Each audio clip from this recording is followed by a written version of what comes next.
Hi guys, tonight we slip quietly into a world where the air smells of cold soil and wood smoke, where your day is measured not by the clock but by the ache in your shoulders and the slow arc of the sun. You will step into the worn boots of a tenant farmer in the English Midlands in the year 1870, and you already know you probably will not survive this in real life, not without a back forged from oak and a will that bends like grass but never snaps. So before you settle in, if these quiet journeys to the past bring you peace, consider liking the video and subscribing, and feel free to tell me your location and the time where you are right now. Now, dim the lights. Let the room around you soften. We begin in the deepest part of the night. You blink awake inside a darkness so complete it feels solid. It is the hour when the world has forgotten itself. No light, not even a sliver from the moon, filters through the small, thick panes of the window. You are John. This is your bed, your room, your life. The cold is the first thing you know, a presence that has crept under the wool blanket and now lies against your skin. You lie still, listening. Your wife Mary breathes beside you, a deep, slow rhythm. Beyond that, the house speaks in its sleep. A timber in the low ceiling contracts with a soft popping groan. Somewhere in the wall a mouse scurries, a brief faint scratch that ends as suddenly as it began. Outside, far away, a fox barks once, a sharp, lonely sound swallowed by the vastness of the night. You move not because you want to, but because the knowing in your bones is older than thought. The blanket you push back is heavy, woven from the wool of your own sheep, scratchy and dense. The floorboards under your bare feet are smooth with decades of wear, icy to the touch. You know their map, every knot and dip, and you cross the room in the absolute blackness, guided by memory and touch alone. Your clothes are on the stool where you left them. The linen shirt is stiff, smelling of yesterday's sweat and the peat smoke from the fire. The rough wool of the trousers is cold as you pull them on. You tie them with a length of twine. Your fingers, thick and calloused, perform these tasks without sight. The stairs to the main room are steep. Each one groans a specific familiar note under your weight, a creaking scale you descend every morning of your life. Downstairs the chill is deeper, damper. The hearth is a black mouth in the wall. You kneel on the packed earth floor, feeling for the iron poker, the crumbly blocks of peat, the little pot of tinder. Your hands are your eyes. The scratch of flint on steel is startlingly loud. A spark flashes, dies, flashes again.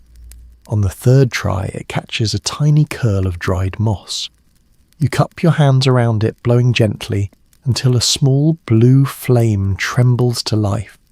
It licks at the peat, which smoulders reluctantly before glowing with a low red heart. Light is born, hesitant and dancing. It pushes back the walls just enough to reveal the scrubbed table, the two wooden bowls, the black iron pot hanging from its hook. Your own hands, lit from below, look like things carved from old rootwood. You fill the pot from the water bucket. A thin skin of ice has formed on the surface and your fingers break through it. The water is bitingly cold. You hang the pot over the fire on its iron chain, which clinks softly. The waiting begins. You sit on the three-legged stool, elbows on your knees, and watch the fire. The heat reaches your face, a dry, precious kiss. This is the first quiet communion of the day. There is no hurry. The peat burns slowly, patiently. From above you hear the rustle of the straw mattress, then the soft pad of Mary's feet. She appears, her shawl pulled tightly around her shoulders, her face softened by sleep. No words are needed. She takes the sack of oatmeal from the shelf. The sound of the grain pouring into the wooden bowl is a soft, sandy whisper. She adds water from the jug and stirs, the spoon scraping rhythmically against the crockery. The mixture goes into the pot beside the heating water. Slowly, the damp, earthy scent of porridge begins to mix with the peat smoke. You eat by the firelight. The porridge is thick, hot and plain. You share a loaf of yesterday's bread, tearing off chunks to soften in your bowls. The only sounds are the click of spoons, the crackle of the fire, and the soft tearing sound of the bread. You drink small beer, sharp and slightly sour. This is a breakfast of sustenance, not pleasure. It is about putting warmth in your belly and weight in your limbs. The world outside the window is no longer black, but a deep, uniform grey. The horizon is a blurred line where the grey of the land meets the slightly lighter grey of the sky. Dawn is not an event here. It is a slow, subtle lightening, like ink diluting in a bowl of water. Your tools are in the lean-to, a damp, shadowed space tacked onto the side of the cottage. You push the door open. The air inside smells of rust, wet stone and old wood. Your scythe hangs from a peg, its long curved blade a pale crescent in the gloom. Your fingers find the smooth ashwood handle, polished to a sheen by generations of palms just like yours. You take it down, feeling its familiar weight and balance. You run your thumb along the cutting edge. It is sharp. This tool is an extension of your arm. You also take a leather pouch containing a whetstone and a few nails, and a coil of rough rope. These are the day's companions. Stepping outside is like walking into a cold, clear river. The air is damp and heavy, and it shocks the last remnants of sleep from you. It smells of dew-soaked grass, of the turned earth from the lower field, and of the distant, cold metal scent of the creek. Your breath plumes out in front of you, a ghost that vanishes instantly. The farmyard is a patch of mud and trodden straw, bounded by a low stone wall. The barn is a larger, darker shape to your left. The sky is now a vast pale grey dome, empty and silent. A single rook flies across it, a black speck moving without a sound. You start with the animals. The barn door is heavy, secured by a wooden latch. You lift it and the door swings inward with a long, low groan. The world inside is different. The air is warmer, thick with the sweet, dusty perfume of dry hay and the rich, living smell of cattle. It is a smell of shelter, of digestion, of slow, patient life. The cows shift in their stalls, turning their large, calm heads towards you. They low softly, a deep vibrating sound. Their breath steams in the dim light filtering through cracks in the wall. This is a ritual older than history. You take the pitchfork and sink it into the hayrick. The hay rustles loudly, a sound like 1,000 dry whispers. You fork great fragrant mounds into the wooden mangers before them. They begin to eat immediately, their jaws moving in a slow, rhythmic, side-to-side sway. The sound of their chewing is steady, peaceful, a slow tearing and grinding. You check their water trough, knocking a thin sheet of ice from the surface with your boot. You refill it from a bucket, the water splashing and swirling.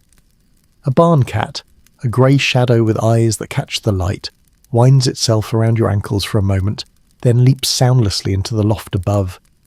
In the pen at the back, the pigs grunt and snuffle, pushing against the wooden slats of their enclosure. This is your first conversation of the day, and it is wordless. It is about the provision of care and the receipt of quiet companionship. These animals are not pets. They're your wealth, your insurance, your partners in survival, the milk, the eventual meat, the labour of the horse.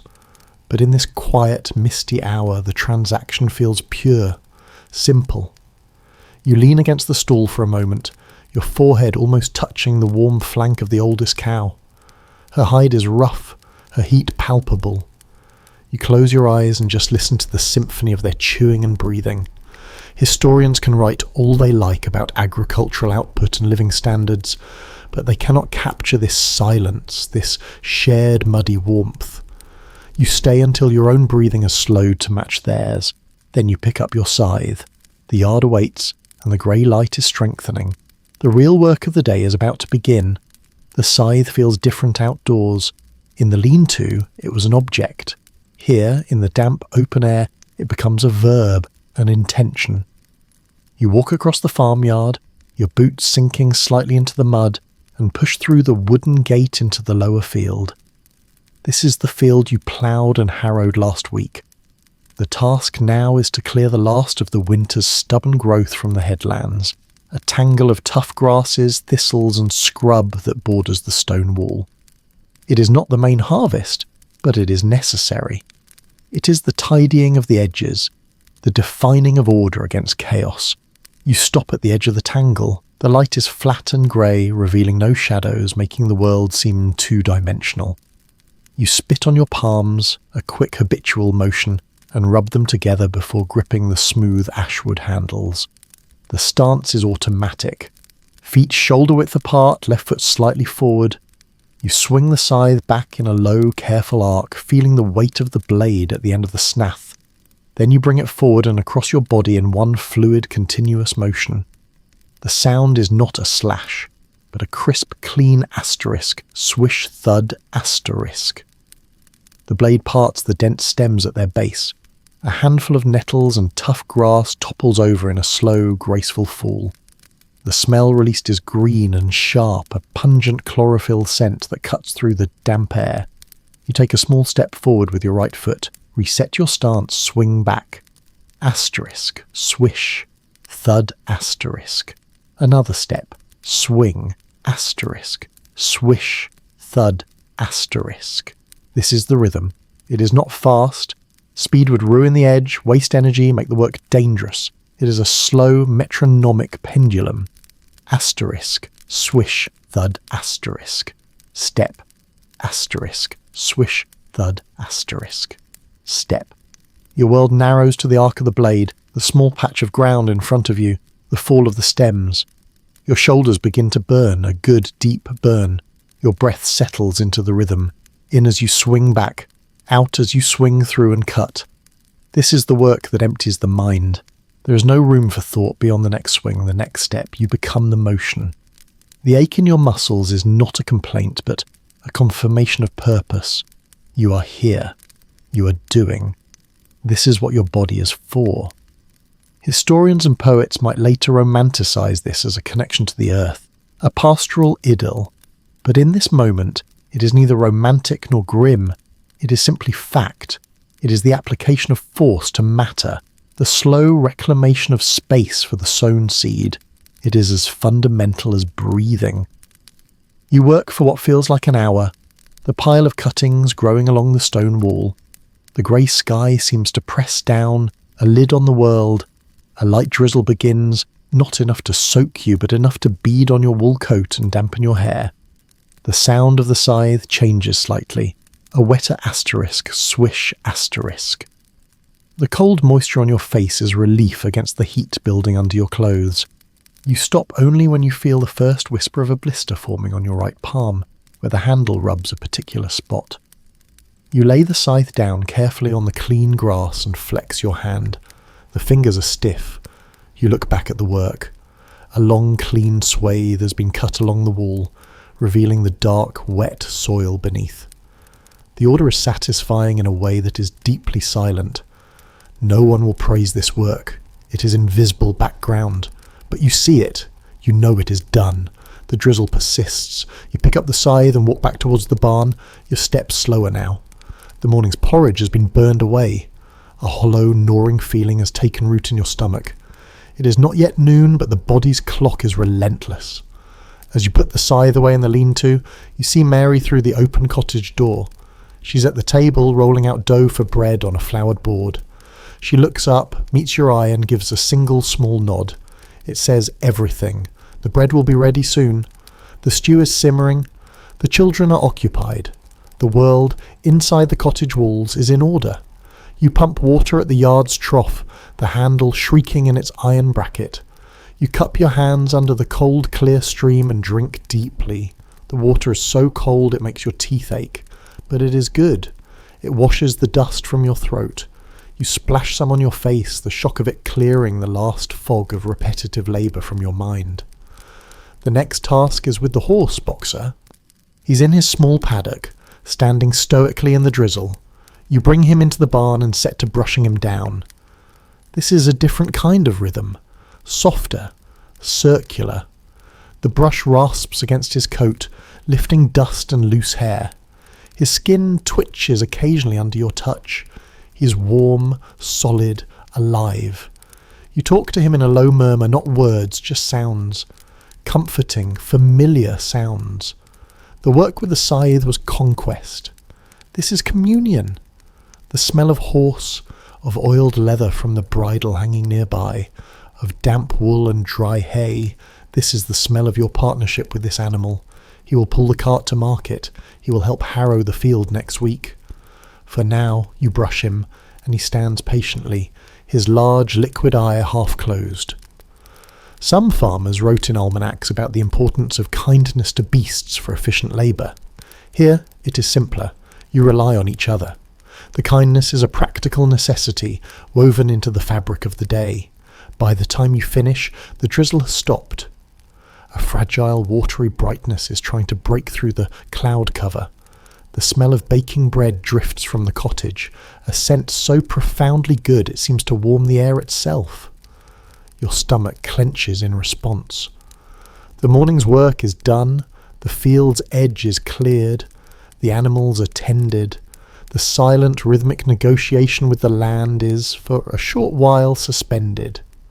The next movement of the day is about to begin, not with the swing of a blade, but with the breaking of bread.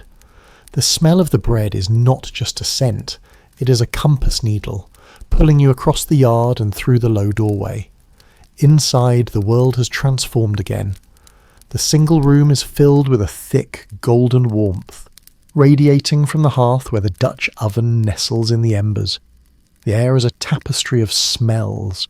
The dominant yeasty perfume of the baking loaf, the earthy simmer of turnip and barley stew from the pot hanging over the fire, the underlying notes of wet wool from your coat now steaming gently on its peg, and the always present scent of the clay daub between the wall timbers.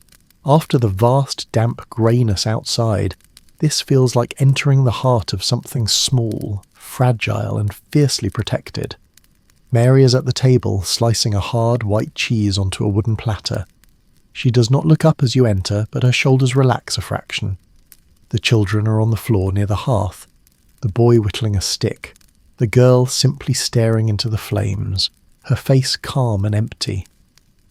The firelight dances on the low ceiling, making the shadows of pots and ladles sway like deep-sea plants.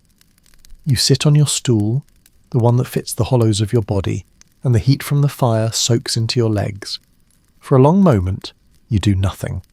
You just feel the cold retreating from your core, inch by inch, replaced by a heavy, grateful fatigue. The bread, when Mary pulls it from its iron pot with a cloth wrapped around her hands, is a small, perfect miracle. It is a round, domed loaf, the crust a deep, crackled brown.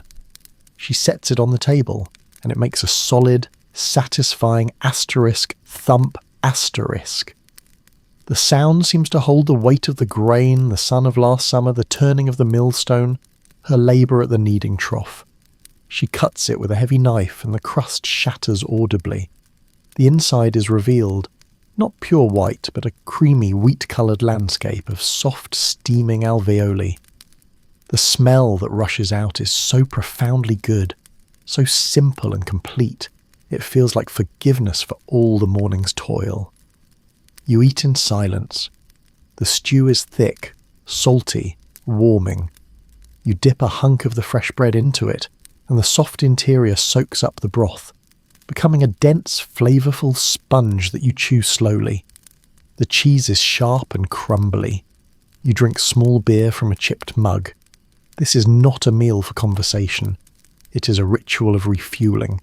Every sense is focused on the act of ingestion, of converting this warmth and substance back into the strength that will be demanded in a few hours. Your jaw works methodically. Your stomach, which had been a tight knot of emptiness, gradually unclenches, radiating a deep, spreading satisfaction. The children eat with a quiet focus that mirrors your own. The only sounds are the scrape of spoons on bowls, the soft tearing of bread, the occasional sip from a mug, and the constant gentle crackle of the fire. Historians often note the sparse, repetitive diet of the rural poor: bread, cheese, onions, porridge, root vegetables, with meat a rare luxury. They cite nutritional deficiencies and monotony. Sitting here, with the heat of the hearth on your face and the solid bread in your belly, the analysis feels distant. This is not monotony. This is foundation. This is what stands between you and the cold. When the bowls are empty and wiped clean with the last crust, A different silence descends. It is the silence of the body shift from active labour to passive digestion. You remain at the table, your hands resting on the smooth, worn wood. Mary clears the things away, her movements economical and quiet. The children, their momentary energy from the food spent, return to their quiet play by the hearth. You look out of the small window. The sky is still a sheet of low grey cloud, but the quality of the light has changed. It is no longer the flat grey of morning, but a softer, woolly grey, as if the sky itself has grown tired. This is the true pause. The hinge of the day. The work outside is suspended by the fullness in your belly and the heaviness in your limbs. Your mind, which had been narrowed to the arc of the scythe, now drifts unanchored. It does not travel far. It goes to the feel of the blister on your palm. It goes to the clean, cut line along the stone wall, already dark with moisture. It goes to the steady, patient look in Boxer's eye as you brushed him. These are not thoughts, really. They are sensory echoes reverberating in the new quiet. A soft sigh escapes you, a release of air you didn't know you were holding. It is a sound of surrender to the brief truce. You close your eyes for a moment. Behind your eyelids, you see not darkness, but the reddish-gold glow of the firelight. You hear the rain begin again, a soft, insistent patter on the thatch above, different from the earlier drizzle. This is a steady, soaking rain, the kind that means business. It drums a low, steady rhythm on the roof, a sound that seems to press the cottage deeper into the earth, making your island of warmth feel all the more secluded and precious. Some agricultural diaries from the time curse such rains for delaying work. In this moment, you cannot muster a curse. It is a reprieve, a command to stop. The rain is now the foreman, and it has called a halt. Mary sits down across from you with her own mending, a worn shirt of yours with a torn seam. She threads a needle with a practised, unhurried motion. The needle flashes once in the firelight as she brings it up to her lips to wet the thread. Then she bends her head and her hands begin their own small, precise dance. The rhythm of her sewing, the tiny asterisk, shush asterisk of the thread being pulled through the fabric, joins the rhythm of the rain. They are two different kinds of patience working in harmony. You watch her for a while, then your gaze drifts back to the fire. A log settles, sending up a shower of tiny, bright sparks that spiral up the chimney and vanish. The heat is almost hypnotic. Your blistered palm throbs in time with your heartbeat. The profound, bone-deep fatigue of the morning is still there, but it has been cushioned by the food and the heat. It is no longer a sharp demand. It is a dull, almost pleasant weight, like a blanket made of lead. Your head nods forward once, your chin touching your chest. You're not asleep, but you're swimming in the warm, dark waters just beneath its surface. The boundaries between the sound of the rain, the sight of the fire, the feel of the stool beneath you, and the faint ache in your body, they all begin to soften and blend. You're not a farmer on a stool. You're a creature of warmth and weariness, existing in a bubble of golden light, wrapped in the steady drumming lullaby of the rain. The afternoon's work is out there, waiting in the wet fields. But for now, for these few stolen moments, it does not exist. There is only this, the breath in, the breath out, the shared, wordless quiet, and the deep, patient pulse of the rain-soaked land. The trance of the fire and rain is broken not by a sound, but by a shift in the light. The golden glow in the room deepens, tinged with a coppery red from the dying fire in the hearth. The steady drum of the rain on the thatch has softened to a sporadic patter, then a dripping silence. The world outside the window is not brighter but clearer. The blanket of cloud has thinned, and a silvery diffuse illumination seeps through, casting long, faint shadows across the yard. The pause is over. Your body knows it before your mind does. The pleasant heaviness hardens back into a simple weight. The blister on your palm announces itself with a fresh, sharp pulse. The truce with the weather has ended. You push yourself up from the stool, your joints protesting with a series of small, dry creaks that echo the settling of the house. Mary looks up from her mending, her needle poised. No words are needed. Her glance flicks to the window, then back to her work. The silent communication is flawless. The rain has stopped, the land is waiting, the rhythm resumes. You pull on your damp coat, the wool's stiff and cold. The air in the yard is washed clean, sharp and cold as a knife blade. It smells of wet stone, soaked earth, and the faint decaying sweetness of fallen leaves from the small copse beyond the wall. Every surface glistens. The puddles in the farmyard ruts are quicksilver mirrors reflecting the pearly sky. The world feels rinsed, expanded, and utterly still. The afternoon's work is of a different character. The grand sweeping gestures of the morning, the scything, the animal tending are done. Now comes the work of minutiae, of repair, of small, future-facing tasks. You go first to the woodpile under the lean-to's partial shelter. The task is not to split more wood, but to sort and stack what you split yesterday.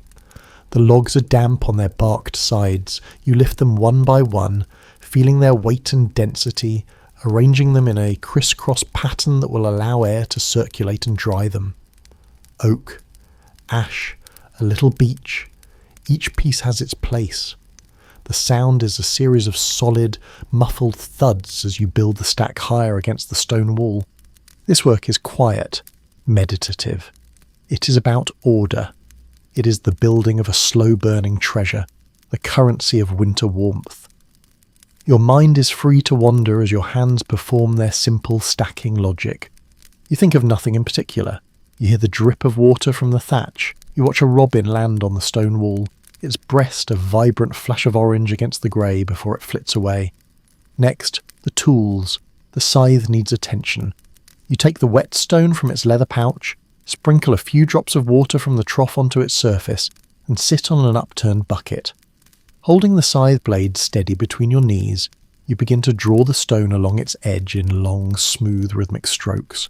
The sound is a high, grating asterisk, scree, scree, scree asterisk, regular as a heartbeat. It is a sound of maintenance, of respect for the tool that feeds you. Each stroke restores the infinitesimally fine edge worn down by the morning's grasses.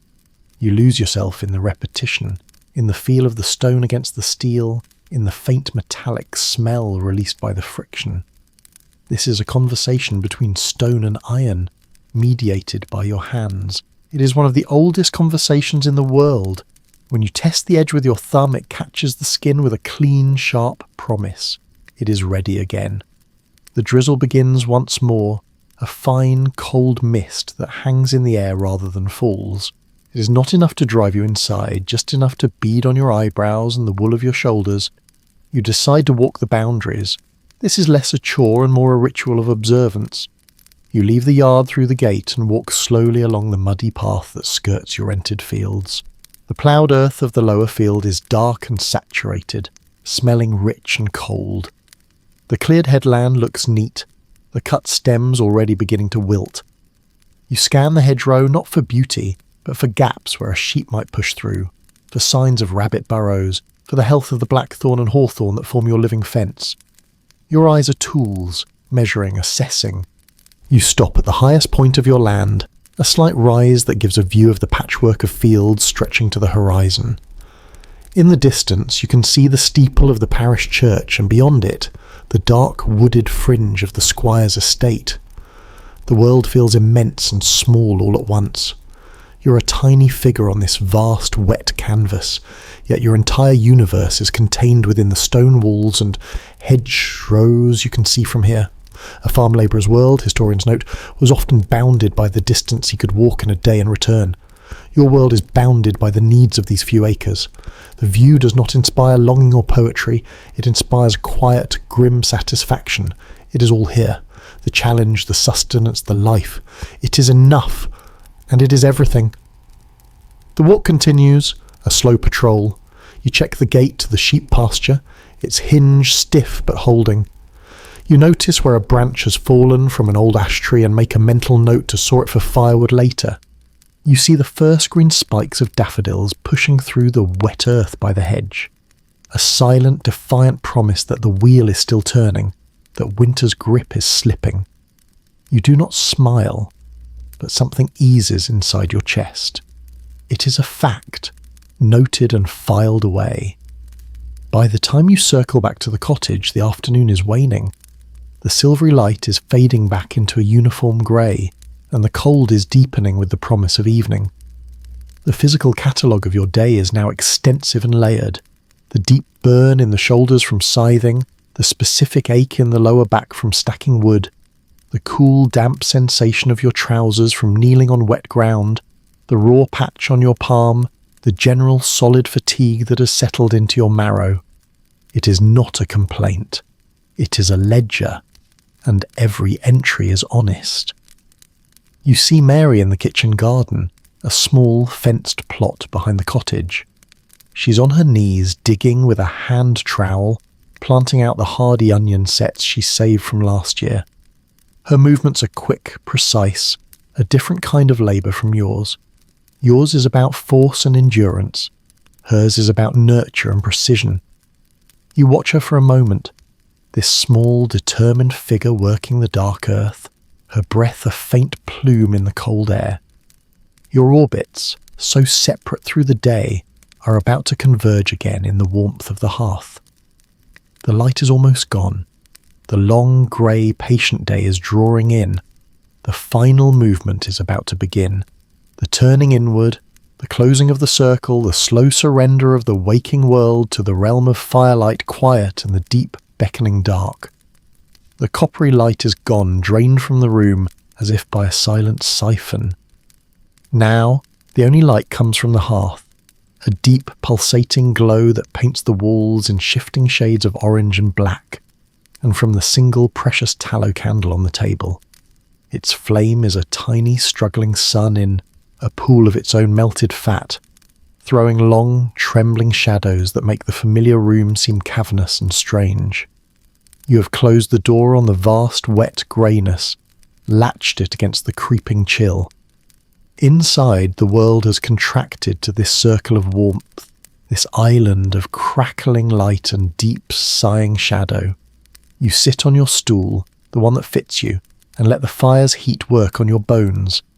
The day's ledger of aches, the shoulder, the back, the palm, is now a single, heavy, humming presence within you. It is not pain, but proof. The damp wool of your stockings steams gently, emitting a faint, earthy smell. Mary is at the table, not sewing now, but sorting through a small basket of dried beans, her fingers moving with a swift, automatic precision, picking out tiny stones and shriveled pods. The children are subdued by the approaching night, the boy staring into the flames, the girl leaning against her mother's leg, her thumb in her mouth.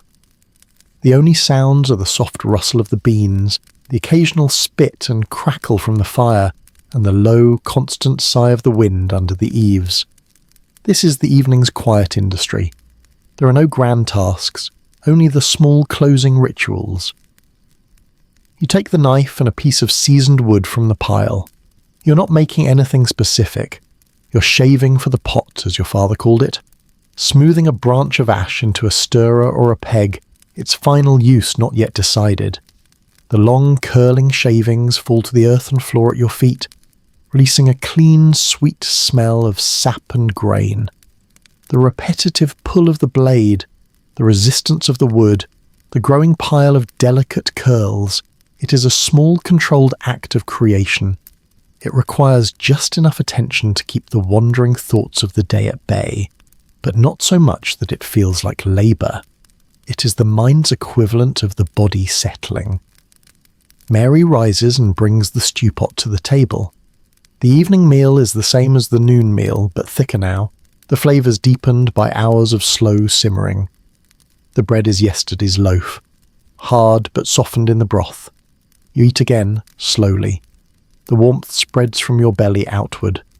Conversation, when it happens, is sparse and utilitarian, spoken into the shared silence like stones dropped into a deep, still pond. The ewe by the wall is limping. I'll look at it first light. Need flour from the mill. A nod. Words here are not for filling space. They're for coordinating the next day's survival. They're exchanged, understood, and then the quiet returns, more profound for having been briefly broken. After the wooden bowls are wiped clean and set aside, the final rituals begin. Mary banks the fire with great care, layering ash over the glowing coals to form an insulating mound that will keep a heart of heat alive until morning. It is a precise art. Too much ash and the fire dies, too little and it burns out before dawn. You check the door latch, a stout oak bar that slides into an iron bracket. You secure the shutters over the single window, plunging the room into near-total darkness, save for the faint pulsating glow from the hearth and the guttering candle flame. The wind outside sounds louder now, a low moan that tests the edges of your shelter. The children are ushered to their corner pallet, a rustling of straw and coarse blankets, followed by soft maternal murmurs that are more melody than word. Their breathing soon evens out, joining the other rhythms of the house. The circle of wakefulness shrinks to just you and Mary and the dying candle. She takes up her mending once more, the needle flashing for an instant as it catches the faint light. You put the knife and the half-formed peg aside. The work of the hands is done. You sit in the profound and gathering dark. The candle flame fights a losing battle, drowning in its own wax. It flickers wildly, then steadies, then flickers again, casting frantic leaping shadows. Finally, with a last soft asterisk hiss asterisk, it goes out. The darkness that rushes in is absolute. For a moment you're blind. Then your eyes begin to adjust, not to light, but to degrees of shadow. The hearth's glow is now the centre of the universe, a small red galaxy of embers. It paints the edges of the pot hanging above it, the curve of a ladle, Mary's profile as she sits motionless, her mending fallen to her lap. The sounds of the night come forward, no longer masked by sight. The wind is a voice now, moving around the corners of the cottage, whispering under the door, sighing in the chimney. A floorboard in the loft releases a long, tired groan. In the wall, the mouse resumes its secret, scurrying journey. Further away from the distant wood comes the clear, tremulous call of an owl. Asterisk, hoo-hoo, hoo-hoo. It is a sound of the wild world, vast and uncaring, a reminder of the thinness of your walls, the fragility of your warmth. Yet here, in the dark, it does not feel like a threat. It feels like part of the order. The owl has its domain. You have yours. You rise, your movements slow and heavy in the blackness. You find your way to the bed by memory and touch, your feet knowing each board. The straw mattress is shockingly cold for the first instant, then begins with infinite slowness to absorb the heat from your body. The weight of the wool blankets is immense, a gentle, crushing comfort. Mary joins you, her body a curve of warmth in the dark. She lets out a sigh that seems to come from the very centre of her being, a release of the day's held tension. Now, in the true dark, the day finally ends, not with thought, but with a slow unspooling of sensation. The mind, which has been tethered to tasks, the scythe, the stone, the wood, the beam, the knife, now slips its leash. It does not run, it simply drifts. The images that come are not stories but fragments. The feel of the wet grass stems parting under the blade, the smell of the horse's breath, the exact pattern of rain beads on a spiderweb by the gate, the solid asterisk thump asterisk of the new loaf on the table. They flicker behind your closed eyelids, vivid but meaningless, like reflections in a dark, still pond. Your breath deepens, slows. It begins to sync with Mary's breath beside you, with the soft rhythmic sigh of the wind, a three-part harmony. The individual aches in your body, the burn, the throb, the stiffness, begin to blend, to soften at the edges, melting into a single humming note of fatigue. It is a good note, an honest note. It is the sound of energy spent, of work done, of a body used for its purpose. You're not falling asleep, you're dissolving. The boundary between your skin and the rough linen of the shirt, between your body and the straw mattress, between your warmth and Mary's, between the inside of your skull and the vast sighing dark outside, it all begins to blur, to lose its meaning. You are becoming part of the quiet, part of the house's breath, part of the land's long, cold exhalation. The last distinct sound you hear is the owl again, fainter now, farther away. Then even that becomes just a texture in the silence. The thoughts have stopped. The images have faded. There is only the slow tide of breath in and out, and the deep welcoming pull of the dark. The ledger is balanced. The fields are quiet. The fire is banked. The night has you now. It is a kind of sinking, a kind of returning. You're not John the Farmer anymore. You're a pulse in the darkness. You're a point of warmth surrendering to the cool. You're nothing and you're everything, and you are finally, utterly at rest. And for you, listening, whose own breath has slowed to match this ancient rhythm, let this peace be your own. The farmer's day is done. His rest is earned, deep and dreamless. Feel that same heaviness in your own limbs, safe in your own bed. Hear the silence of your own room holding you. Let the last echoes of the wind and the owl and the dying fire fade into a soft, uniform hum, and then into a perfect, silent nothing. You have travelled the long day. You have felt the cut of the scythe and the weight of the wood. You have shared the bread and the quiet. Now the journey is over. There is nowhere else to go, nothing else to do. Let go of the handle, let go of the thought, let go of the day.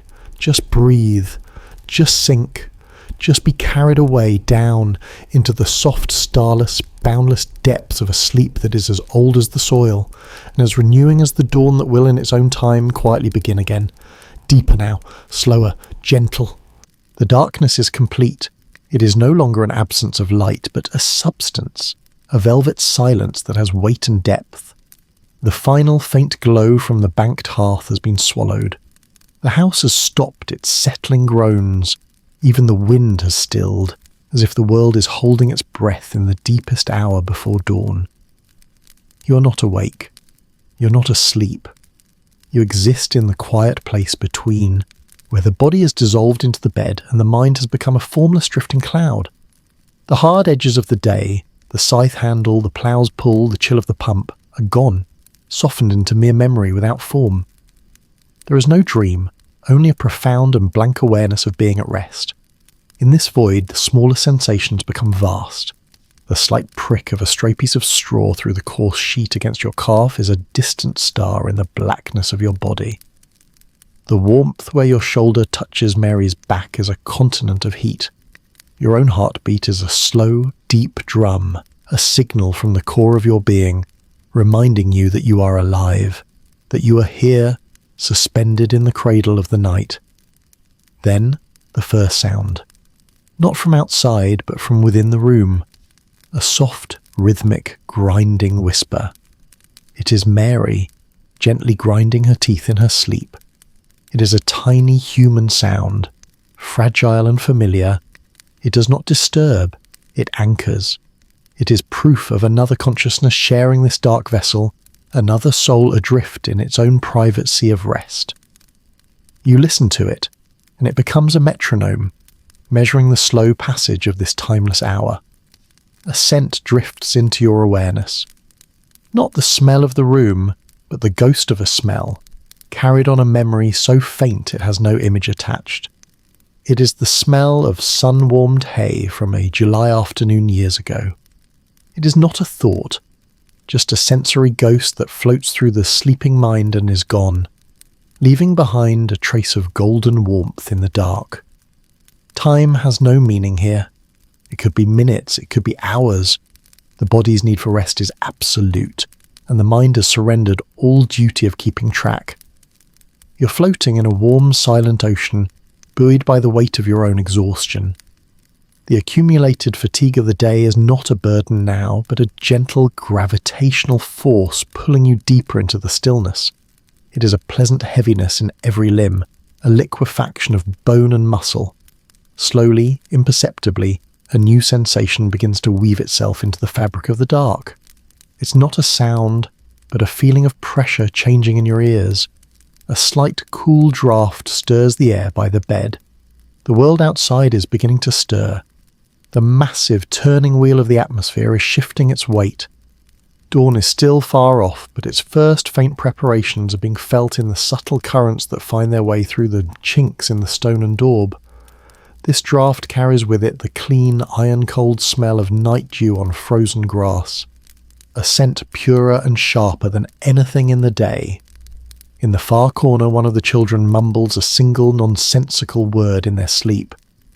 Bucket, or perhaps badger. The word is slurred, wrapped in dream logic.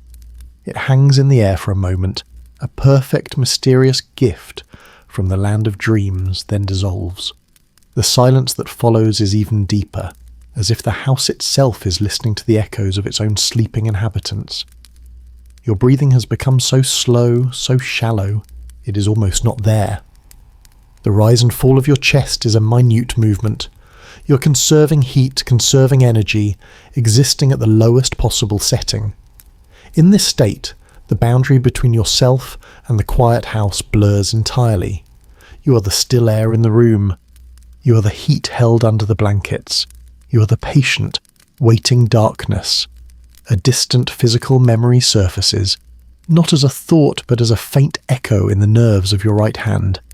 It is the memory of the smooth, polished wood of the scythe handle worn to a perfect fit by your palm.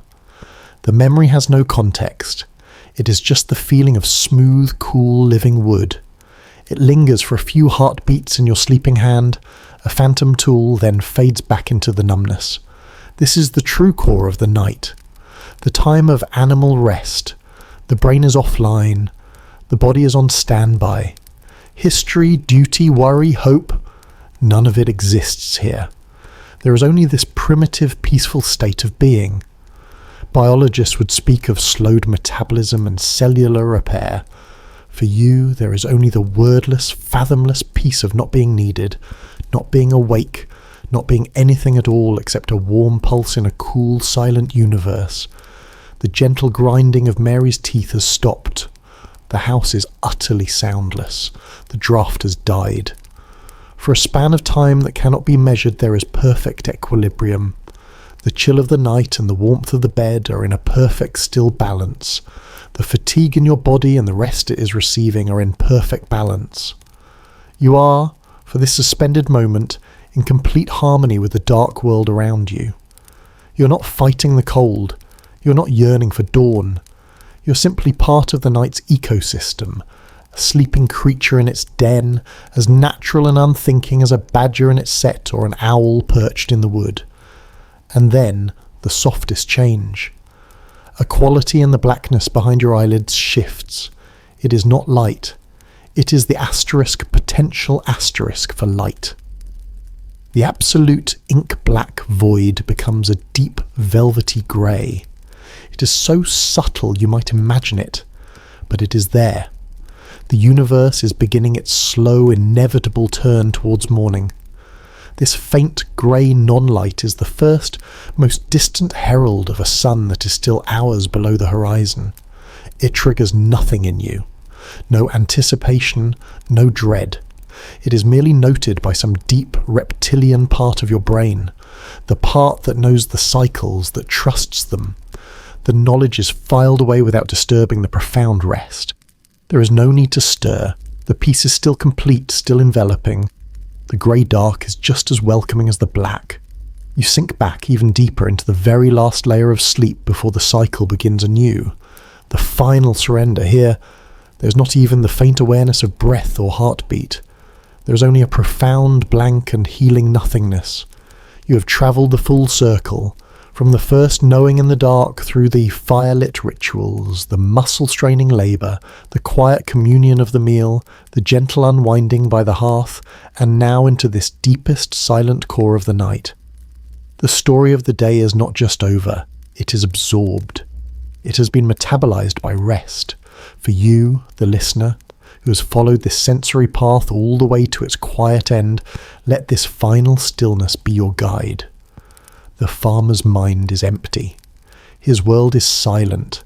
Let your own world shrink to the feeling of your pillow, the weight of your blanket. Let your thoughts dissolve like sugar in this deep, dark water. There is no more narrative to follow, no more sensations to observe. The journey has reached its destination. This deep, grey, silent peace is the final gift of the story. Allow your own consciousness to soften at the edges, to blur and blend into the quiet of your room. Let the last thread of awareness gently unravel. There is nothing to hold on to, nothing to remember, nothing to do. Simply be here, in the dark, at rest. Let the silence outside become the silence inside. Let the stillness of the night become the stillness of your mind. You're safe, you're warm, you're deeply, profoundly at peace. Now let go of the final anchor. Release the gentle hold on wakefulness and slip effortlessly into your own waiting, welcoming and dreamless night. Sleep. In this deepest stillness, a new sound begins to weave itself into the fabric of the dark. It does not come from the house, nor from the near fields. It is a low, resonant hum that rises from the very substance of the earth itself. A slow pulse you feel more through the bones of your feet than your ears. Is it the distant stream finding a new channel under its skim of ice, groaning softly? Or is it deeper still, the sleeping clay and rock of the land contracting further in the cold, a tectonic sigh? It is not a sound you can pinpoint. It is the land dreaming. You feel it as a vibration in the marrow, a reminder that this cottage, this bed, you yourself, are resting upon something ancient and alive, something that shifts and breathes on a scale of centuries, not hours. This subliminal hum becomes the new bedrock of your silence. And within the house, another layer reveals itself. The scent of the room, so constant and familiar to your waking nose, has changed in the absolute dark. The sharpness of the wood smoke has faded entirely, metabolized by the night air. The smell of the drying wool from your stockings is gone. What remains is the pure, cool scent of the clay-daubed walls, a mineral breath, and the faint, sweet, dusty perfume of the dry straw in the mattress beneath you. It is the smell of the earth and of last summer's harvest holding you aloft. You're sleeping on a bed of captured sunlight and dry rain. A memory, thin as gossamer, drifts through the void of your mind. It is not your memory. It is a hand-me-down memory, a story felt rather than recalled.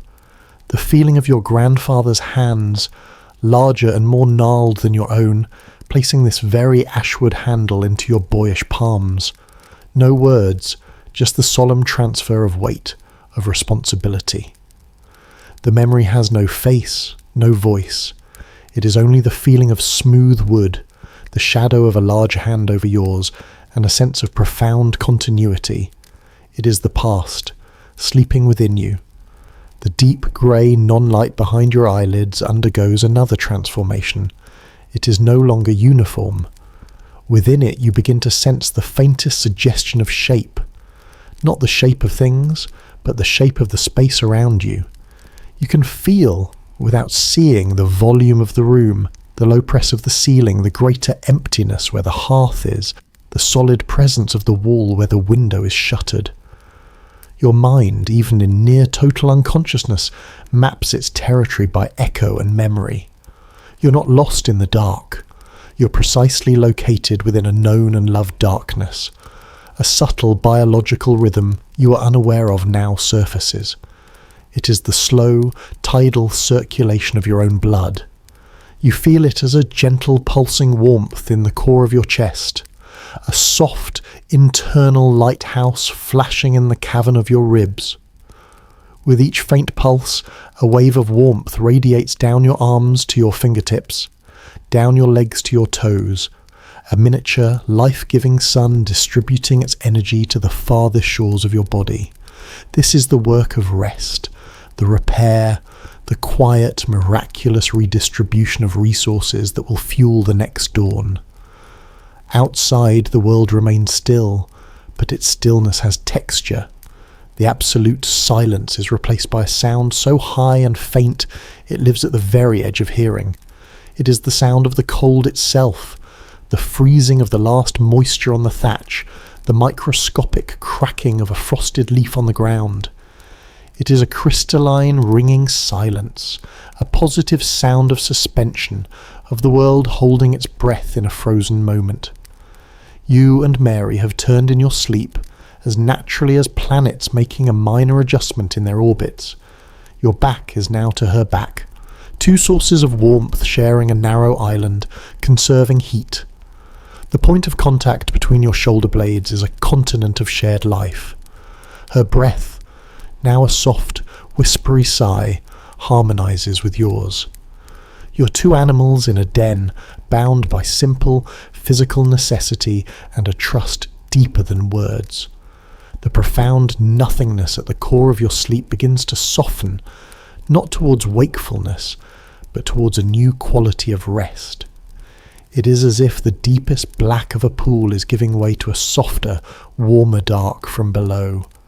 This is the sleep of the stone, of the root. This is where the mind is not just quiet, but absent.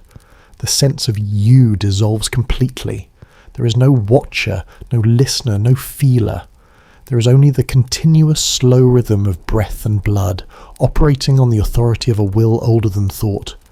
You have become a process, not a person, a function of the living world, to rest and thereby to continue. Time in this state is not linear. It is a pool. The ache of the morning scything exists simultaneously with the coolness of the midnight draught and the remembered warmth of the grandfather's hands. All moments of the day and of a lifetime are suspended in this dark solution, separated, peaceful, weightless. There is no before or after. There is only the eternal soothing asterisk, now asterisk of deep cellular repair. And then, the gentlest of all possible transitions. Without a single sound or shift in light, the asterisk pressure asterisk of the darkness changes. It lightens. It is not brighter, but it is less dense. The immense velvety weight of the midnight hour has been slowly, imperceptibly lifting. The universe is turning on its great axle. The promise held in that first grey non-light is beginning to be fulfilled, not with sight, but with a faint intangible relief, as if a silent, sympathetic hand has lifted a corner of the immense blanket of night. In this lifted dark, the very last wisp of conscious sensation manifests. It is the feeling of the blanket's weight. For hours you have not felt it.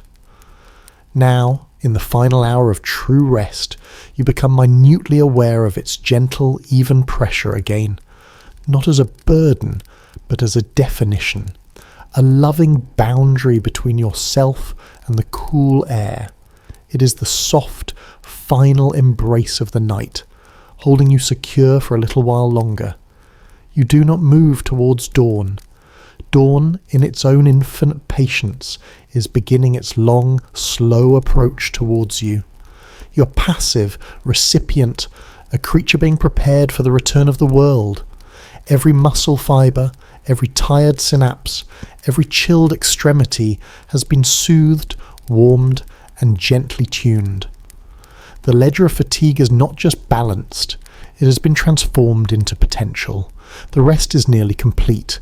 The vessel is almost full, and for you, the listener, who has journeyed to this deepest, most silent layer of the night, let this final dissolution be your guide.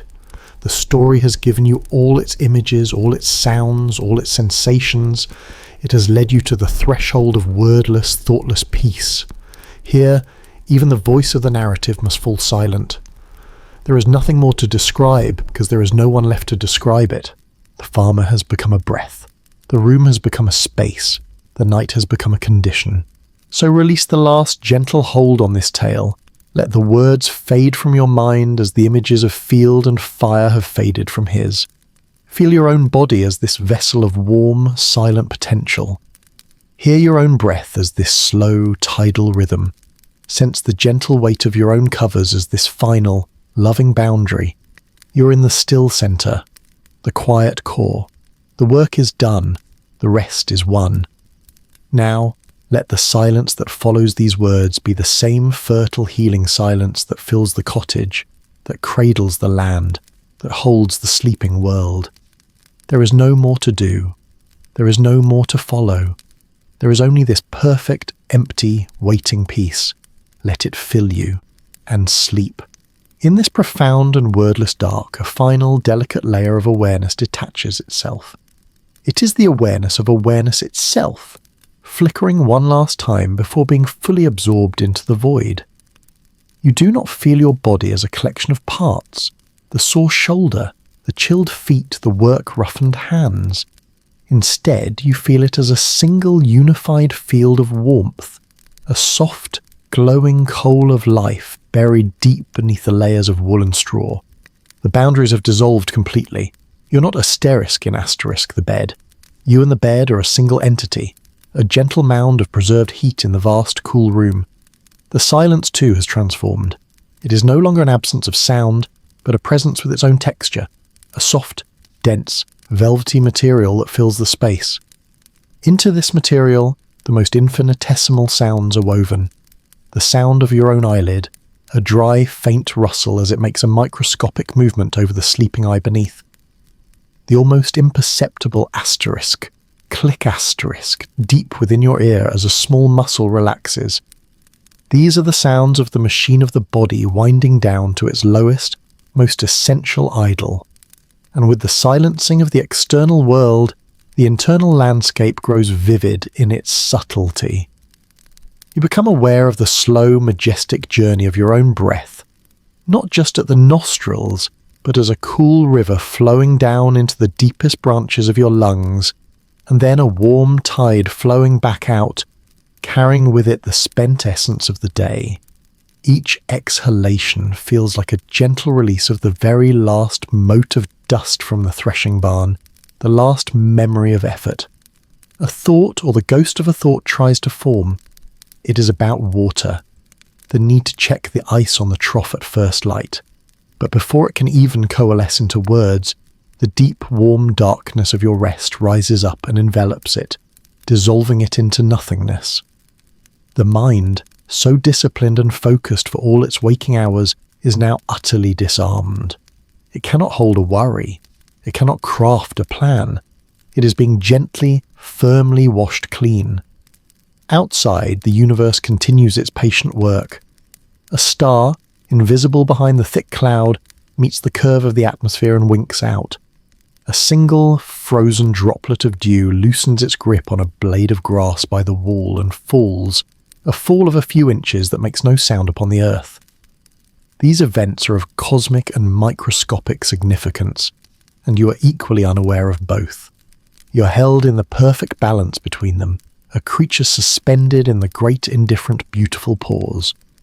Within the warm, dark cradle of your body, a different kind of work is being done. It is the work of mending. Not the visible mending of a torn shirt, but the invisible mending of strained fibre, of replenished salt, of restored electrical charge along weary nerves. The body is its own physician in this night hospital, and its treatments are silence, warmth, and time. Victorian medical journals might have spoken of humours and vapours, but here, in the truth of the flesh, the process is simpler, more profound, a slow return to a state of readiness, a recalibration to zero. The shared warmth between your back and Mary's back has created its own microclimate. This space is the heart of the night. It is where the collective heat of two lives modestly defies the great cold. It is a tiny, breathing covenant against the darkness. You are no longer separate beings conserving heat. You are a single joint enterprise in survival, even in sleep. Her rhythm, her scent, the very pressure of her presence are as much a part of your rest as your own breath. And then, the deepest magic of sleep begins. Memory, untethered from time and reason, starts to play. But it does not play scenes, it plays sensations. You do not dream of the field. You dream the asterisk, feeling asterisk of the soil, cool and granular, trickling through your dreaming fingers. You do not dream of the cow. You dream the asterisk, sensation asterisk of her warm, moist breath on the back of your dreaming neck. You do not dream of the bread. You dream the asterisk, smell asterisk of its crust, not as it was tonight, but as it was on a morning years ago, mixed with the scent of a different wood fire. These sensory ghosts float in the blackness, pure and disconnected, a library of felt life accessed at random. Time has ceased its forward march. It now spirals slowly, like smoke in a still room. The moment you're in contains all moments. The chill of this night holds within it the chill of every winter night you have ever known. The warmth of the blanket holds the warmth of every fire, every summer sun, every shared body. You're not living a single night in 1870.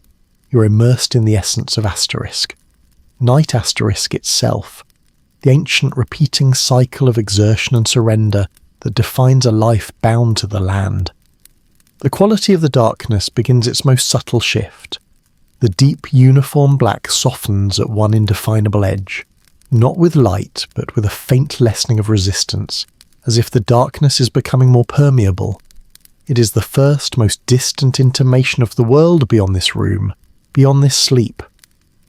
The axis of the earth is tilting, molecule by molecule, back towards the sun.